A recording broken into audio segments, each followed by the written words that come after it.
Hello बच्चों, मैं हेमंत प्रजापति आप सबका स्वागत करता हूं अपने online studio HP chemistry classes में। वेलकम है, स्वागत है। आप आज हम ऑर्गेनिक केमिस्ट्री के ईथर जैसे टॉपिक पर बात कर रहे थे और ईथर जैसे टॉपिक पर आज हम पुनः बात करेंगे। आपने अच्छे से सभी बच्चों ने पढ़ा है ईथर का इंट्रोडक्शन, इसके पहले लेक्चर पढ़ चुके हैं आप। लेकिन हुआ क्या था, उस ईथर जैसे टॉपिक में हमने इंट्रोडक्शन में आपको बहुत कुछ सिखाने का प्रयास किया, लेकिन शुरुआत में वीडियो थोड़ी खराब हो चुकी थी। ये लेक्चर आपके लिए दूसरा होगा। 4-5 मिनट वीडियो उसमें थोड़ी खराब रही है, लेकिन इसके बाद आपकी वीडियो बिंदास है। आप देख लेना, लेक्चर फर्स्ट के बाद लेक्चर 2 देख लेना, ठीक है बच्चों। बात करें यदि आपसे, तो आज एक हम टॉपिक को लेकर आए हैं जो ईथर के अंतर्गत आपके ऑर्गेनिक केमिस्ट्री में सिलेबस है, जिसे हम बोलते हैं डाई एथिल ईथर। ये हमारा टॉपिक है। इसका अगर हम केमिकल फॉर्मूला की बात करें तो होता है C2H5O, हम इसके बारे में बहुत अच्छे से बात लेक्चर फर्स्ट में कर चुके थे। थोड़ा आप देखना, देखो वीडियो कैसी है आपका।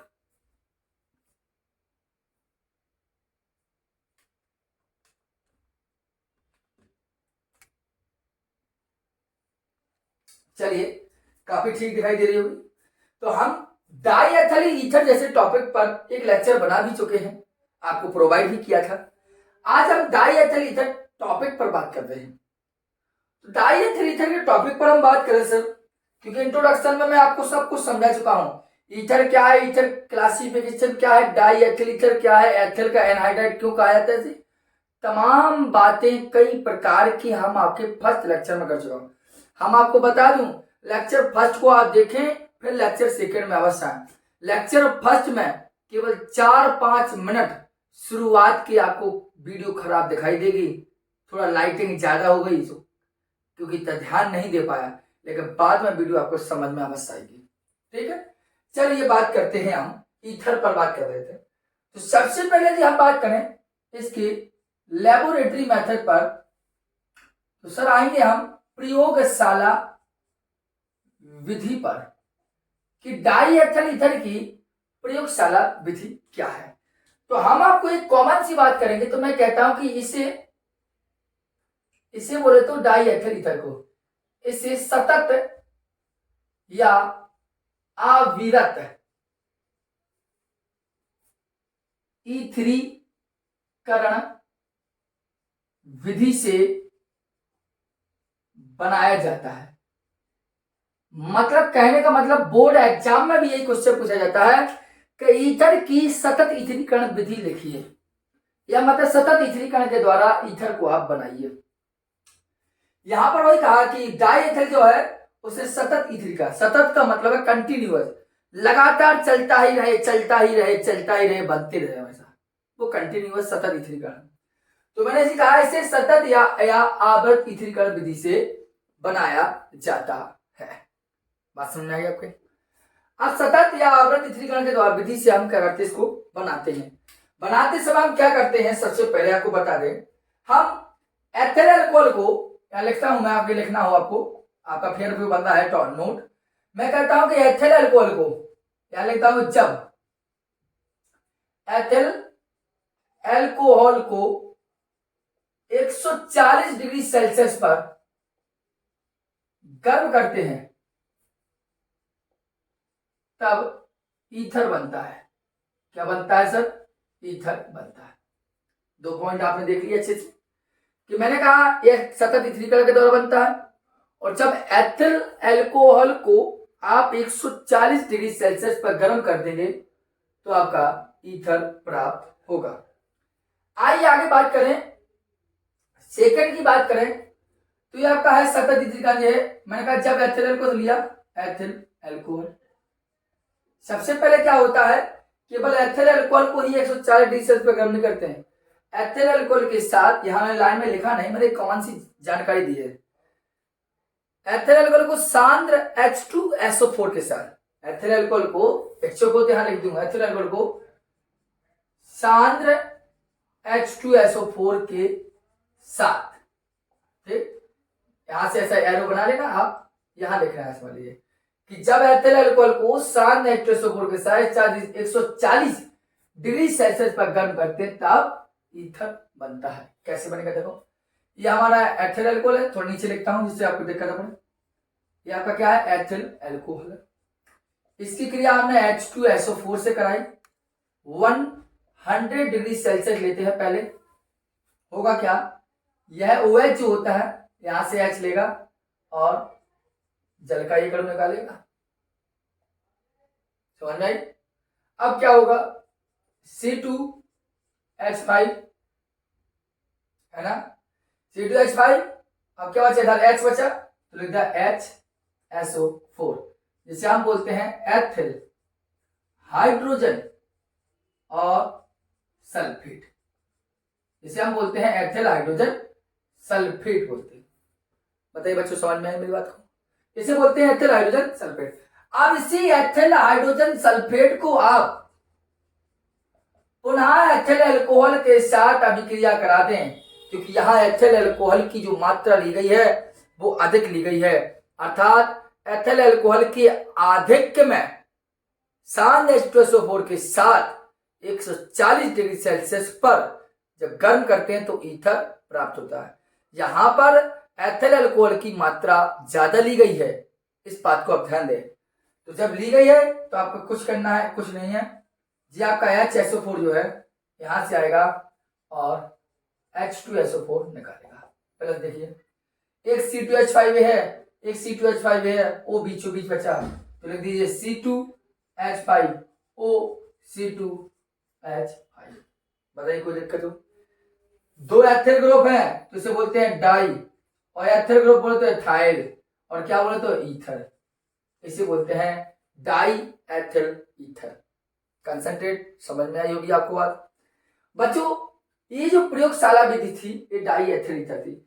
अब आप क्वेश्चन पूछ सकते हैं कि सर इसको सतत क्यों कहा जाता है, कंटिन्यूअस क्यों कहा गया। तो आप देखें, आप देख रहे हैं पहली अभिक्रिया को, देखिए ये आपकी दूसरी अभिक्रिया, आपको रिएक्शन एक यहां पर एक चित्र मिलेगा, उस पर आप समझ लेना, यहां लिखा हुआ होगा। देखिए मैं क्या कह रहा हूं कि इसको सतत क्यों कहा गया है, क्योंकि अभिक्रिया दो में,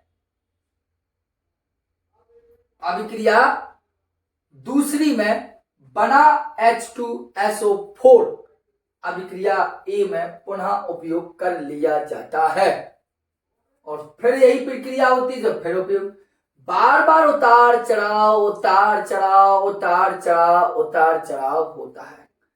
मतलब हर बार अभिक्रिया में जो H2SO4 बनता है यही H2SO4 उपयोग में आ जाता है, इसलिए इसको सतत कहा जाता है। लेकिन सर आप कहोगे बच्चों, सर जी ये जो जल बनता है फिर इसका क्या होता है, इसकी वजह से तो अपना H2SO4 तनु हो जाता होगा।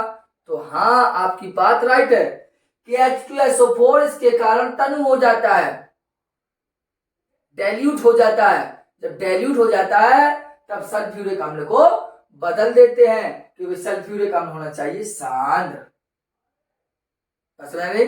तो मैंने कहा कि अभिक्रिया बी में बना H2SO4 अभिक्रिया ए में पुनः उपयोग हो जाता है, इसलिए इसको सतत त्रिकरण कहते हैं। और अभिक्रिया ए में बना जल इस H2SO4 को जैसे ही डाइल्यूट करता है, तनु करता है, तो होता क्या है, तनु हो जाएगा। लेकिन इच्छा की तब फिर जब तनु हो जाएगा तो इस H2SO4 को बदल लिया जाएगा। बताइए समझ में, स्क्रीनशॉट ले लीजिए, लीजिए मैं हट गया हूं। क्लियर हो गया आपको, बताइए कोई दिक्कत हो बच्चों। चलिए आगे देखते हैं हम, यहाँ पर थोड़ा देख रहा था कपड़ा कहा गया, ये वाला इसके अलावा और कुछ था। चलिए आइए आगे बात करते हैं हम। ये आपको प्रयोगशाला विधि समझ में आ चुकी होगी। आप थोड़ा सा अपनी बुक में भी देख लें, वैसे भी अगर आप कंसर्न भाव से देखें तो आपको अच्छे से अच्छा लेक्चर भी लगेगा। देखो पढ़ने वाले के लिए तो हर कुछ सही है, जो पढ़ना नहीं चाहता है उसके लिए कभी कुछ सही नहीं होता है सर, इस बात को हमेशा ध्यान देना। आगे ध्यान दीजिए आप। आगे यदि बात करें तो यहां पर जो आपका एथाइल अल्कोहल है, इसकी एक मेथड है हमारे पास, विलियम संश्लेषण अभिक्रिया। मोस्ट इंपोर्टेंट है बोर्ड एग्जाम के लिए से, विलियम संश्लेषण अभिक्रिया। और विलियम संश्लेषण जो अभिक्रिया है, इस अभिक्रिया से सरल तथा मिश्रित, मतलब इससे होता क्या है, इससे सरल व मिश्रित दोनों प्रकार के ईथर बनाए जाते हैं। इसको हमेशा ध्यान देना। इस विधि से आप सरल ईथर बना लीजिए, अर्थात जिसे हम सममित बोलते हैं, और मिश्रित ईथर बना लीजिए, दोनों बना सकते हैं। आपको सरल और मिश्रित दोनों ईथर हमने आपको लेक्चर फर्स्ट में सिखाया भी है बच्चों, थोड़ा उसको भी कंसंट्रेट कीजिए प्लीज। मैंने आपको कहा भी है कि शुरुआत की 4-5 मिनट जो है वहां पर वीडियो खराब होगी, बाकी अच्छी वीडियो है, ठीक है। तो मैंने कहा इससे सरल व मिश्रित दोनों प्रकार की ईथर बनाए जाते हैं। कब बनते हैं? मैं कहता हूं कि जब एल्किल हैलाइड सोडियम एथॉक्साइड से क्रिया करता है, तब ईथर बनते हैं। इसी को बोलते हैं विलियम संश्लेषण अभिक्रिया। जैसे देखिए मैंने कहा कि जब एल्किल हैलाइड, तो देखो सर रिएक्शन बनाने प्रकार, एल्किल बोले तो R, हैलाइड बोले तो X, सोडियम एथॉक्साइड से सोडियम और एथिल के साथ है ऑक्सीजन, सो हो गया सोडियम एथॉक्साइड।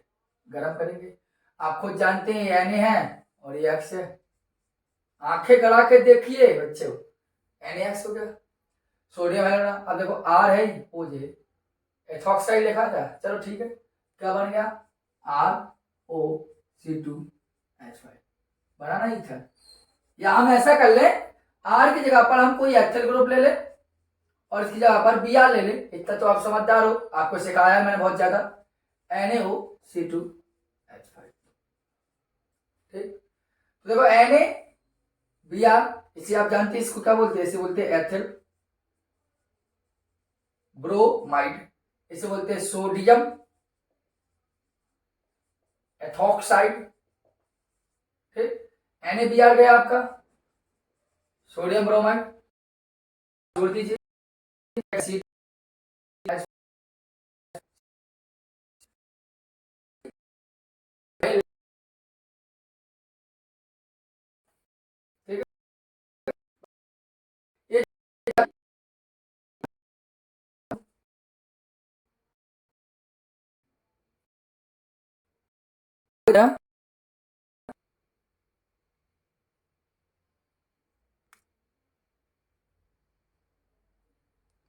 चलिए बच्चों, थोड़ा डिस्टर्ब हुआ था इसलिए।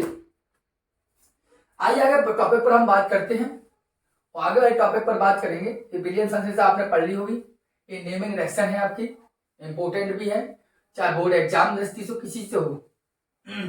चलिए आइए आगे हम बात करते हैं नए टॉपिक पर किसी अच्छे तरीके से। तो बच्चों आज हम बात करेंगे विलियम संश्लेषण होने के बाद आगे हम थोड़ी सी इसी की फिजिकल प्रॉपर्टीज में थोड़ी सी बात करें। 1-2 पॉइंट समझ लीजिए आप, भौतिक गुण पर, क्योंकि एक लेक्चर और आपका आएगा डाईएथिल ईथर पर, और लास्ट लेक्चर लेंगे हम केवल एक ही, उसी लेक्चर डाईएथिल ईथर एक लेक्चर जो आएगा, उस लेक्चर ही आपका इस ईथर का लास्ट होगा और ईथर कंप्लीट हो जाएगा, ठीक है। चलिए भौतिक गुण की बात करता था, तो पहला भौतिक गुण ध्यान देना हमेशा, ईथर होते क्या है। तो पहला तो देखिए यह है रंगहीन ईथरीय गंध वाला द्रव है। एक पॉइंट आप बताना, हमेशा जानना कि यह रंगीन इथरीय गंध वाला द्रव है, क्योंकि डाई एथिल ईथर तो ईथर जैसी गंध तो अवश्य होगी।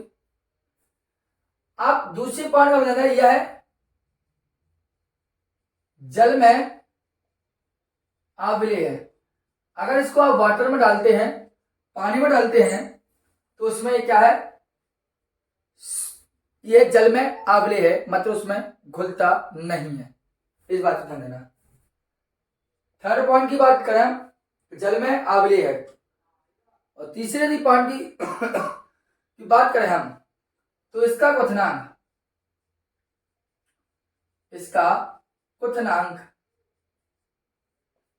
34.5 डिग्री सेल्सियस है। ठीक।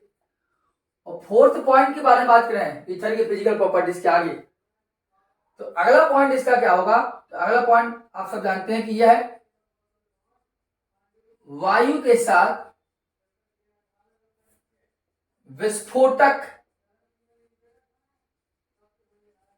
पदार्थ बनाता है। बताइए बच्चों, समझ में आया? ये 4 पॉइंट आपको देखना है कि ईथर कैसा होता है, कलरलेस होता है, ईथर जैसी गंध होती है उसमें, जल में अम्लीय, क्वथनांक 24.5 डिग्री सेल्सियस है, और विस्फोटक मिश्रण बनाएगा ये। ठीक।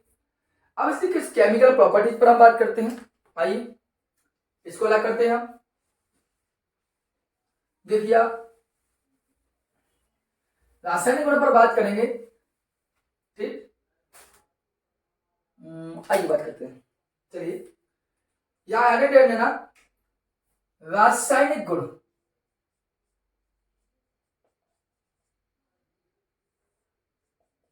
गुण जिसे हम बोलते हैं केमिकल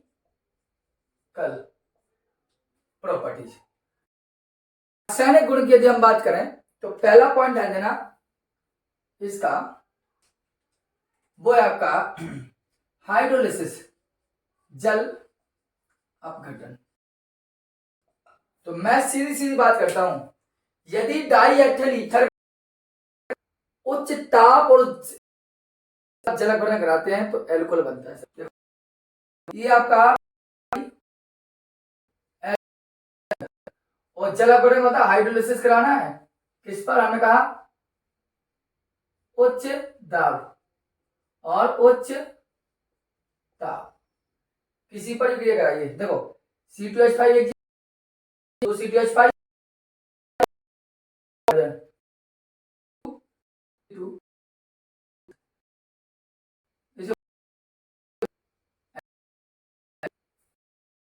हाई प्रेशर पर एथिल ईथर का अपघटन करा तो एथिल अल्कोहल हमें प्राप्त है। दूसरे पॉइंट की हमारी बात करें बच्चों, दूसरे पॉइंट की जब बात करें तो दूसरा पॉइंट क्या कहता है सर, तो ध्यान देना दूसरा पॉइंट क्या हम ले गए, अपचयन। क्या लिया हमने, अपचयन। अपचयन लेंगे तो प्रक्रिया हुई कि लिखता हूं मैं, अगर लिखना चाहें तो लिखेंगे जब डाई एथिल ईथर का, इंपोर्टेंट है ये वाली अभिक्रिया, जब डाई एथिल ईथर का सोडियम व द्रव अमोनिया के साथ, मैंने कहा जब डाई एथिल ईथर का सोडियम व द्रव अमोनिया के साथ अपचयन कराते हैं तब एथेन बनता है। देखिए थोड़ा, जब डाई एथिल ईथर अर्थात C2H5O C2H5, ठीक, सोडियम और द्रव अमोनिया लिक्विड फॉर्म में है आपके NH3, तो सोडियम और लिक्विड NH3 क्रिया करेगा तो हमें हाइड्रोजन गैस देगा इस प्रकार। ठीक, सोडियम और लिक्विड अमोनिया रिएक्शन करेगी तो हमें हाइड्रोजन देगा। आपको कुछ नहीं करना है, आप इतना समझदार हो। C2H5 जाएगा H के पास तो बना गया C2H6, यही तो उसने कहा था एथेन बनेगी, ये आपकी एथेन। और जो कुछ बचा वो ऐसे तो बन गया C2H5। तो 2 हाइड्रोजन परमाणु लिए, 2 का मल्टीप्लिकेशन कर दिया। बताइए बच्चों, समझ में आई होगी। ये कहलाती है आपकी जल अपघटन और अपचयन अभिक्रिया। आगे करते हैं बात आपसे, इनको लिख लीजिए, आप नोट कर लीजिए अच्छे से, ठीक है। आगे देना सिंपल सी अभिक्रिया है। आप यार अभी तक फिनॉल पढ़ चुके हो, इतना कुछ पढ़ चुके हो यार, रिएक्शन तो आपके लिए चुटकी वाला सिस्टम होगा। चलिए थर्ड पॉइंट की बात करें तो HI से ले लीजिए। HI से सर मैं 2 बताऊंगा अभिक्रिया। एक कब, मैं कहता हूं जब ठंडे व तनु HI से हो, और एक दूसरी अभिक्रिया आप ध्यान देंगे जब गर्म व सांद्र HI से हो। दिखाई दे रहा है? एक मिनट रुकना, देख लीजिए सर।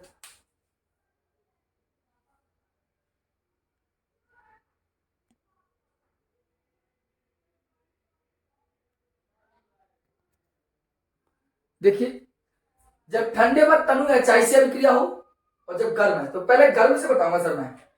कभी भी आना गर्म होगा तो कोई चीज गर्म होती है तो उसमें से वाष्प निकल जाती है, पानी निकल जाता है। तो देखिए ये आपका डाई एथिल ईथर, और HI से क्रिया कराएंगे तो आपको पहले बताया मैंने, होगा क्या, पानी निकल जाएगा सर। तो गर्म है ना तो पानी निकल जाएगा, तो H क्या जाएगा, इसके H के O के पास होगा ना H2O। समझिए थोड़ा सा, गर्म के साथ क्रिया कराए तो गर्म जब अभिक्रिया होगी तो समझ जाना कि पानी निकलेगा, वाष्प तो होगा। तो ये जाएगा तो पानी बनाएगा, जल बनाएगा। लेकिन यहाँ पर जल बनाने के लिए 2 हाइड्रोजन चाहिए थे, यहाँ तो था एक ही, तो 2 लगा दिए। अब एक C2H5 जो है बस जोड़ दीजिए, 2 I है, 2 C2H5 तो क्या C2H5I। ऐसे बोलते सर एथिल आयोडाइड। आई समझ में? इतना सा बन रहा है आपके।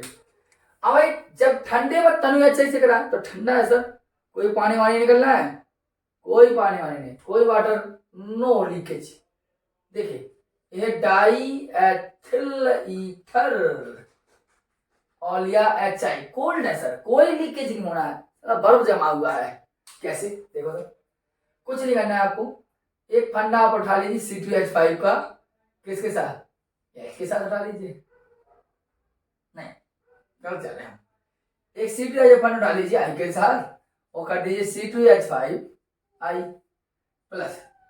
अब C2H5 वो है, इसको उठा लीजिए, अरे यार कहाँ जा रहा है यार, यहाँ, ठीक।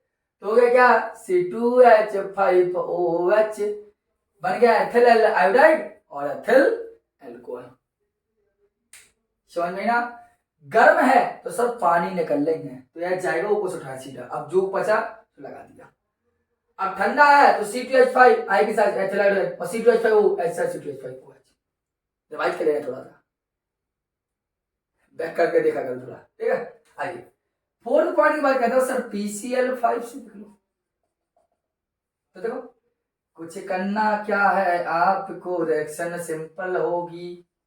ये देखिए PCl5 रिएक्शन बना ना, ये डाई एथिल ईथर, ये PCl5। आप अच्छे से जानते हो P क्या करता है, रिश्तेदार को उठाता है अपने, अर्थात POCl3 बनाता है सर। वीडियो को शेयर बस करना, बार बार कह रहा हूं तो समझ लेना आप, खैर नहीं आपकी। हो गया P गया O के साथ POCl3, 3 क्लोरीन निकली, 2 बची ना सर, एक जाएगी इसके पास, एक जाएगी इसके पास। आइए तो बन गया 2 C2H5Cl, रिएक्शन पीछे भी पड़ी थी, आए समझ में? ये थी आपकी HI और PCl5Cl क्रिया। बताइए कोई दिक्कत? नो। चलिए आगे बात करते हैं। आगे बात करें हम, इसको लिख लेना, समझ लेना, विचार कर लेना। वीडियो को बैक करके देखें अवश्य, और वीडियो को शेयर अवश्य करें, चैनल को सब्सक्राइब जरूर कर लें, क्योंकि आपका अपना ही चैनल है। आप जो भी क्वेश्चन करें हम आपका हर तरीके से जवाब देंगे, ठीक है। हो गया था फोर्थ पॉइंट। फिफ्थ पॉइंट देख लीजिए, यहां देखना एसिटिल